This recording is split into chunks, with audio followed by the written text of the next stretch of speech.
Gold, trusted gold buyers. మీరు తాకట్టు పెట్టిన బంగారాన్ని విడిపించి ఈ రోజు ఉన్న మార్కెట్ ధరకు కొనబడను.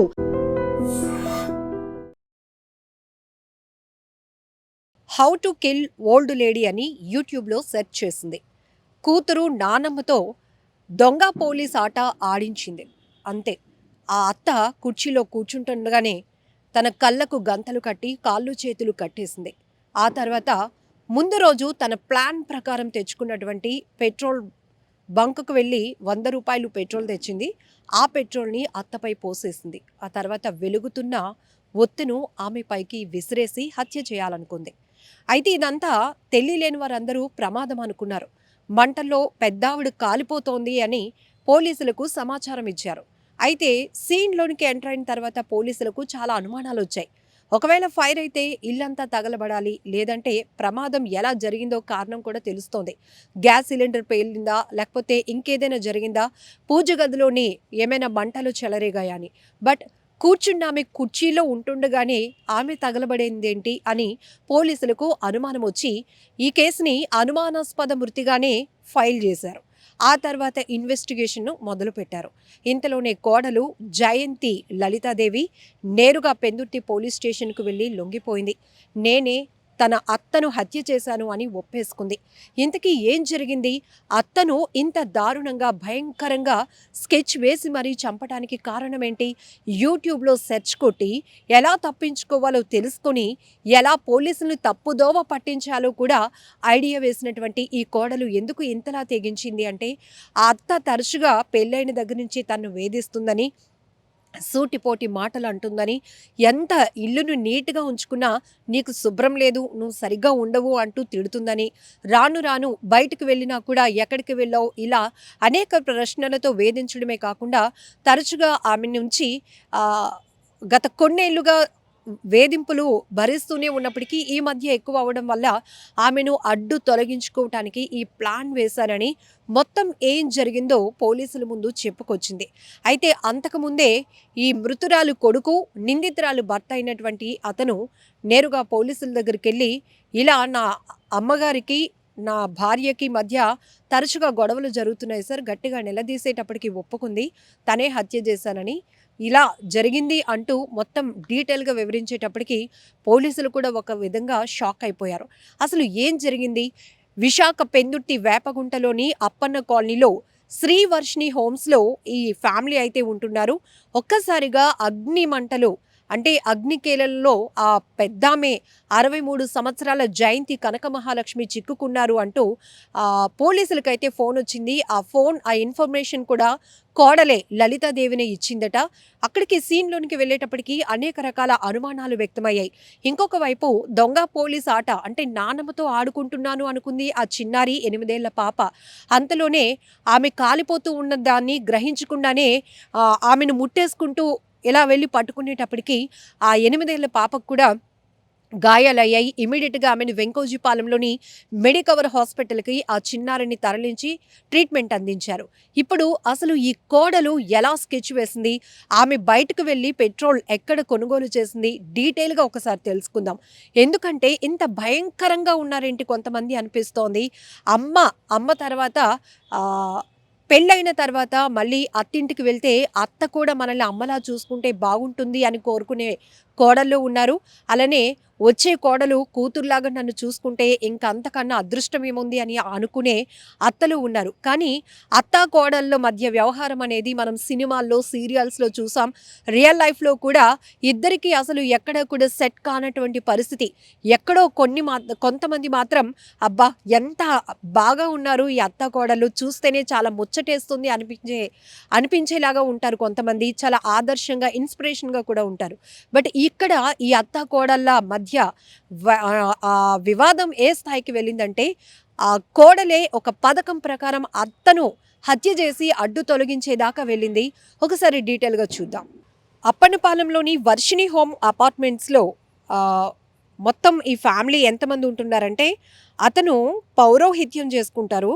తన ఇంట్లో భార్య లలితాదేవి, ఆమె వయసు 30 ఏళ్ళు, ఈశ్వర్ చంద్ర 10 ఇయర్స్, అలానే కూతురు శ్రీనైనా, ఆ పాపకి 8 ఇయర్స్, అమ్మ జయంతి కనకమహాలక్ష్మి, ఆమెకి 63 సంవత్సరాలు, అలాగే అత్తగారు ఆకిళ్ళ ఛాయాదేవి, ఆమె వయసు 50 ఏళ్ళు. మేనల్లుడు సంగీసపు శరత్ 18 సంవత్సరాలు. వీరందరూ కూడా శ్రీవర్షిణి హోమ్స్లో ఉంటున్నారు ఒకే ఇంట్లో. అయితే తన తల్లి జయంతి కనక మహాలక్ష్మి ఆమెకి తన భార్య అయినటువంటి లలితకు పెళ్ళైనప్పటి నుంచి కూడా పడటం లేదంట. సూటిపోటి మాటలతో వేధిస్తుందనే కోపంతో ఈ నెల 7వ తేదీన ఉదయం 8:45 సమయంలో కోపంతో ఏం చేసిందంటే పెట్రోల్ పోసి కాల్చి చంపేసిందని, ఆ విధంగానే కేసు ఫైల్ చేసి తగిన చర్యలు తీసుకోవాలని కంప్లైంట్ ఇచ్చారు పోలీసులకు. ఈ నేపథ్యంలోనే ఫిర్యాదుదారుని ఇచ్చినటువంటి కంప్లైంట్ని బేస్ చేసుకుని పెందుర్తి పోలీస్ స్టేషన్లో ఎఫ్ఐఆర్ కూడా ఫైల్ అయింది. ఇన్స్పెక్టర్ కేవీ సతీష్ కుమార్ గారు ఈ కేసునైతే నమోదు చేసి దర్యాప్తు కొనసాగించారు. దర్యాప్తులో విస్తుపోయి నిజాలు బయటకొచ్చాయి. నిందితురాలు అంటే కోడలు జయంతి లలితాదేవి ఈ తన ఏం చేసిందంటే తనంతట తానే పెందుర్తి పోలీస్ స్టేషన్కు వచ్చి అదే రోజున నేరాన్ని అంగీకరించింది. పెళ్ళైనప్పటి నుండి అత్తగారు తన భర్తతో తన ఇంట్లో ఏ పని చేయట్లేదని, ఇల్లు శుభ్రంగా ఉంచటం లేదని, నేను ఎక్కడికి వెళ్ళినా ఏదో ఒక సూటిపోటి మాటలు అంటూనే నన్ను బాధించేది. ఆ విషయాలు ఎవ్వరికీ చెప్పుకోలేకపోయాను. మనసులోనే చాలా బాధపడి ఏడ్చుకునేదాన్ని. అయితే ఈ మధ్య ఆమె వేధింపులు మరింత ఎక్కువైపోయాయి. దీంతో ఆమెను ఎలాగైనా అడ్డు తొలగించుకోవాలని ఈ మర్డర్కి ప్లాన్ చేశాను, హత్య చేశాను అంటూ ఆమె చెప్పుకొచ్చింది. దానికోసం ఎలా ప్లాన్ చేసిందంటే ఇంట్లోనే ఆమెపై పెట్రోల్ పోసి ప్రమాదం జరిగినట్టు చంపేద్దామని నిర్ణయించుకున్నాను. ఆ ప్లాన్ ప్రకారమే 6వ తేదీన సాయంత్రం 7 గంటల టైంలో బండిలోని పెట్రోల్ కావాలని చెప్పి అక్కడే స్థానికంగా ఉన్న గోశాల జంక్షన్ వద్ద ఉన్న పెట్రోల్ బంక్ దగ్గరికి వెళ్ళి 100 రూపాయలు ఇచ్చి ప్లాస్టిక్ బిస్లరీ బాటిల్లో పెట్రోల్ వేసుకొని వచ్చింది ఈమె. ఆ తర్వాత నెక్స్ట్ డే అంటే 7వ తేదీన ఉదయం భర్త అయినటువంటి సుబ్రహ్మణ్యం, మేనల్లుడు శరత్ కలిసి పని మీద ఏదో బయటకు వెళ్ళారు. ఇంటి నుంచి బయటకు వెళ్ళిన తర్వాత పాప చేత దొంగ పోలీస్ ఆట మీ నాన్నమ్మతో ఆడుకో అని చెప్పి వారు ఆడుకున్నప్పుడు ఆ ఆటలో భాగంగానే ఇది మీ అత్తయ్య గారు మీ కళ్ళకి గంతలు కడుతున్నానండి, పాపతో మీరు దొంగ పోలీస్ ఆట ఆడుతున్నారు కదా అంటే పాపం ఆ అత్త నమ్మేసింది.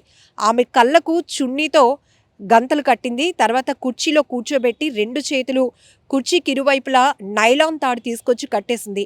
ఆ తర్వాత ముందు రోజు తీసుకొచ్చినటువంటి పెట్రోల్ ఏదైతే ఉందో ఆ పెట్రోల్ని అత్తపై పోసేసి పక్కనే వెలుగుతున్నటువంటి దీపం ఒత్తు తీసి ఆమెపైకి విసిరేసింది. అంతే, పాపం ఆ మంటల్లో ఆమె చిక్కుకుపోయింది. అదే సమయంలో పాపం చూసుకోకుండా ఆ నాన్నమ్మ దగ్గరికి వెళ్ళిపోయేటప్పటికి పాప కూడా సడన్గా వచ్చేటప్పటికి ఆ పాపకి గాయాలయ్యాయి. ఆ తర్వాత పెద్దగా కేకలు వేశాను. అందరూ రాగానే ఆ టీవీ వైర్ల నుండి ఏవో మంటలు వచ్చాయండి, అవి అంటుకుని అత్తగారు మంటలు చిక్కుకుపోయారని అందరినీ నమ్మించానని చెప్తోంది. ఆ తర్వాత చుట్టుపక్కల వారు కూడా వచ్చి మంటలు ఆర్పే ప్రయత్నం చేశారు. అయితే ఆమె కాలిన గాయాలతో చనిపోయింది. గాయపడినటువంటి పాపను వెంటనే మెడికవర్ హాస్పిటల్కి తీసుకెళ్లి జాయిన్ చేశానని మొత్తం ఈ మర్డర్కి సంబంధించి ప్లాన్ అంతా కూడా వివరిస్తూ ఆమె పోలీసుల ముందు సరెండర్ అయింది.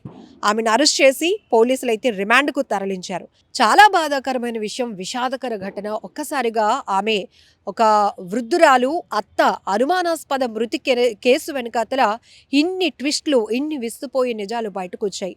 ఒక రకంగా చెప్పాలి అంటే అత్త కోడల మధ్య చిన్న చిన్న గొడవలు ఇప్పటి నుంచి కాదు, ఎప్పటి నుంచో నడుస్తూ ఉన్నాయి. ఎందుకంటే ఆ కొడుకు ప్రేమను ఎక్కువగా ఎక్స్పెక్ట్ చేస్తుంది తల్లి.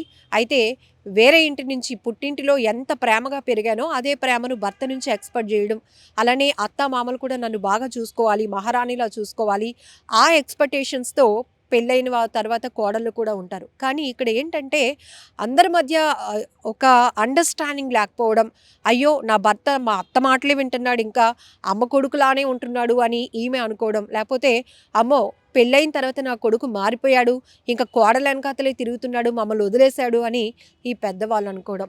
ఇది తరచుగా మనం చూస్తున్నప్పటికీ కూడా ఇంత ద్వేషాలు పెంచుకుని ఆ తర్వాత అది కాస్త చంపే వరకు వెళ్ళటం అనేది మాత్రం చాలా బాధాకరమైన విషయం. ఒక రకంగా చెప్పాలంటే ఆ వ్యక్తి ఎవరైతే ఈ కంప్లైనర్ ఉన్నారో నిందితురాలు భర్త, మృతురాలి కొడుకు పౌరోహిత్యం చేసుకుంటారు అంటే కుటుంబం ఎంత సెన్సిటివ్ ఫ్యామిలీ కూడా మనం అర్థం చేసుకోవచ్చు. ఎందుకంటే వాళ్ళు చాలా ఏదైనా ఇంట్లో జరిగినా కూడా బయటికి ఎవరికి తెలియకూడదు అనే గుట్టుగా వాళ్ళ కాపురాలు కొనసాగించే పరిస్థితి ఉంటుంది. వచ్చిన దాంతోనే ఇంటిని నడిపించుకునే పరిస్థితులు కూడా ఉంటాయి. కానీ ఇక్కడ ఆయన చూడొచ్చు, ఇటు తల్లి దూరం అయిపోయిందని బాధపడాలా, తన భార్య ఇలా ఒక హత్య చేసి తన తల్లిని హత్య చేసి జైలు పాలైందని బాధపడాలా? ఇప్పుడు 2 పిల్లలు 10 ఏళ్ల బాబు, 8 ఏళ్ల పాప. ఆ పాపను పట్టుకొని ఆయన ఏం చేయాలి? ఒక రకంగా ఆలోచిస్తే గనక తీసుకుంటున్నటువంటి తప్పుడు నిర్ణయాలు తర్వాత ఎలాంటి ప్రభావాన్ని చూపిస్తాయి, కుటుంబ వ్యవస్థని ఎంత చిన్నభిన్నం చేస్తాయనే విషయం కూడా బుర్రలోనికి ఎక్కించుకుంటే బాగుంటుంది. ఇప్పుడు ఈమె ఏదైతే how to kill old lady అని సెర్చ్ కొట్టిందో యూట్యూబ్లో, మరి హ్యాపీ ఫ్యామిలీస్ గురించి, అసలు అత్తతో ఎలా మంచి చేసుకోవాలి, భర్తతో ఎలా ఉండాలి, ఇప్పటికీ అందరూ చెప్తూ ఉన్నప్పుడు మీరు వినిపించుకోలేనప్పుడు అవి కూడా సెర్చ్ చేసి తెలుసుకోవచ్చు కదా. ఎందుకంటే చాలామంది ఇప్పుడు ఫ్యామిలీ కౌన్సిలర్లు కూడా చాలా టిప్స్ చెప్తా ఉన్నారు. సో మీ హస్బెండ్తో ఇలా ఉండండి, మీకు టైం సెట్ కాకపోతే, ఇద్దరికి మధ్య ఒక కోఆర్డినేషన్ లేకపోతే మీరు ఇలా ప్లాన్ చేసుకోవచ్చు, అత్తని ఇలా మంచి చేసుకోవచ్చు, అత్తతో ఇలా ఉండండి, అలాగే కోడళ్ళతో మీరు ఇలా ఉంటే మిమ్మల్ని అమ్మగా ట్రీట్ చేస్తారు అంటూ ఎవరికి ఇవ్వాల్సిన కౌన్సిలింగ్లు వాళ్ళకి ఇస్తున్నారు. చాలా ఇన్ఫర్మేటిక్ వీడియోస్ కూడా ఉన్నాయి. అవి కొట్టి ఎలా ఉండాలో తెలుసుకోవచ్చు కదా. అంతేగాని ఎలా చంపాలి, ఎలా తప్పించుకోవాలి అని యూట్యూబ్లో సెర్చ్ కొట్టి ఆమె 30 ఏళ్ల వయసులో ఇంత క్రూరత్వమైన ఆలోచనకు వెళ్ళిందంటే అఫ్కోర్స్ చాలామంది ఆమెను సమర్థించే వాళ్ళు ఉండొచ్చేమో. అత్త వేధింపులు ఎంతలా లేకపోతే ఆమె ఇంతలాగా ఆలోచన చేస్తుందని. చంపేయడమే పరిష్కారం అయితే ఈ పాటికి ఎన్నో చావులు చూడాల్సి వచ్చే పరిస్థితులు ఉండేవి. ఎందుకంటే భార్యాభర్తల మధ్య విభేదాలు ఉంటాయి, అలానే పిల్లలు తల్లుల మధ్య కూడా, తల్లిదండ్రుల మధ్య కూడా విభేదాలు నడుస్తున్నాయి, ఘర్షణలు నడుస్తున్నాయి. అవి కొనివ్వలేదని, ఇవి కొనివ్వలేదని. ఒకటి ఏంటంటే మెయిన్గా ఫైనాన్షియల్ మ్యాటర్స్, 2 వివాహేతర సంబంధాలు. ఇవి కాకుండా ఈ మధ్య కాలంలో ఈ అత్త కోడలు లేకపోతే తోటి కోడల మధ్య ఒక సఖ్యత లేకపోవడం, ఇలాంటివి వల్ల కూడా హత్యలు జరగడం అనేది ఇంకాస్త బాధాకరమైన విషయం అనే చెప్పాలి. ఇక్కడ ఇంకా నీకు నచ్చకపోతే అత్తకి దూరం అయిపోవడమో, ఈమెతో నేను ఉండలేనని వేరే నిర్ణయం తీసుకుంటే అక్కడ ప్రాణాలతో ఉండే అవకాశం ఉంటుంది. అంతేగాని ఇలా మర్డర్ ప్లాన్ చేసి ఈమెమో రిమాండ్కి వెళ్ళి పూర్తిగా జైలు జీవితాన్ని అనుభవించడం, ఇక్కడ పిల్లల పరిస్థితి ఎంత దారుణంగా ఉంటుందో అసలు అర్థమవుతోందా ఎవరికైనా? ఇంత దారుణాతి దారుణం. ఒక్కసారి ఆలోచిస్తే గనక ఇద్దరు చూడటానికి చాలా సెన్సిటివ్గా ఉన్నటువంటి వ్యక్తులే, కానీ మాట్లాడుకుంటే పరిష్కారం దొరికేటటువంటి సమస్యలే. కానీ అంతకు మించి మర్డర్ ప్లాన్స్కి వెళ్ళిపోతూ ఉండడం అనేది అసలు చాలా భయంకరం.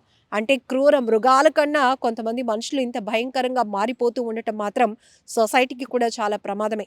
ఇలాంటి ఘటనలను చూసి ఏం నేర్చుకోవాలి మిగతా వాళ్ళు అనేదే ఇప్పుడు పెద్ద ప్రశ్న. అలా అని చెప్పకుండా ఉండలేం. మీడియాలో ఈ కథనాలు, పోలీసుల ఇన్వెస్టిగేషన్ ఏ కోణంలో జరిగింది, వాళ్ళ బ్రిలియంట్ ఇన్వెస్టిగేషన్ కూడా మనం తెలుసుకోవాల్సిన పరిస్థితి ఉంది. మిగతా వాళ్ళు అలర్ట్ అవుతారు అనే పరిస్థితిలోనే ఇలాంటి ఇన్ఫర్మేషన్ ఇంత డీటెయిల్గా ఇవ్వడం జరుగుతుంది. బట్ ఇవేవి చర్చించుకోవాల్సిన అంశాలు కానే కావు. కానీ మన మధ్య ఉంటున్నారు, మనల్ని చంపడానికి ప్లాన్ చేస్తున్నారు అంటే వినడానికి ఎంత భయమేస్తోందో కదా. నిజంగానే ఎక్కడో ఇలాంటి ఘటనలు జరిగినప్పటికీ కూడా ఒక రకమైన అభద్రతా భావం మనలో పెరగటానికి కూడా ఇలాంటి నేర ఘటనలు అవకాశంగా మారుతాయి అనటంలో ఎలాంటి డౌట్ లేదు. But be careful. ఒక్కసారి అనాలోచితమైన నిర్ణయాలు, తప్పుడు నిర్ణయాలు, క్షణికావేశంలో కోపంతో కక్షలు పెంచుకొని తీసుకుంటున్న మీ నిర్ణయాలు ఆ తర్వాత మీ జీవితాన్ని, మీ కుటుంబాన్ని, మీ పిల్లల జీవితాన్ని ఎలా ఇబ్బంది పాలు చేస్తాయో ఒక్కసారి ఆలోచించుకోండి. మరి ఈ అత్త కోడళ్ళ కథ చూశారు కదా, ఇది కథ కాదు, రియల్ అవ్వటం చాలా బాధాకరమైన ఘటన. ఇలాంటివి సీరియల్స్లో ఏదో క్యారెక్టర్ని క్రియేట్ చేసి చెప్పినప్పుడే చూడటానికి చాలా ఇబ్బందిగా ఉంటుంది. బట్ నిజ జీవితంలో కూడా ఇలాంటి పరిస్థితులు ఉన్నాయంటే చాలా బాధాకరం. నిజంగా ప్రస్తుతం ఉన్నటువంటి సమాజం దేనికి ప్రయారిటీ ఇస్తుంది?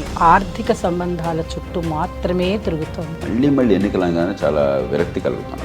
మంచి అనిపిస్తుంది కదా, లేడీస్ కూడా ఛాలెంజింగ్ జాబ్స్ చేసినప్పుడు చాలా బాగుంటది. ట్రాఫిక్ అసిస్టెంట్స్ గా నియమించిన ట్రాన్స్జెండర్స్ అందరితో సాల్యూట్ చేయించుకుంటున్నారు. ఫుడ్ డెలివరీ ఇవ్వటానికి వెళ్ళినటువంటి డెలివరీ బాయ్ అనిల్ పై కళ్ళ ముందు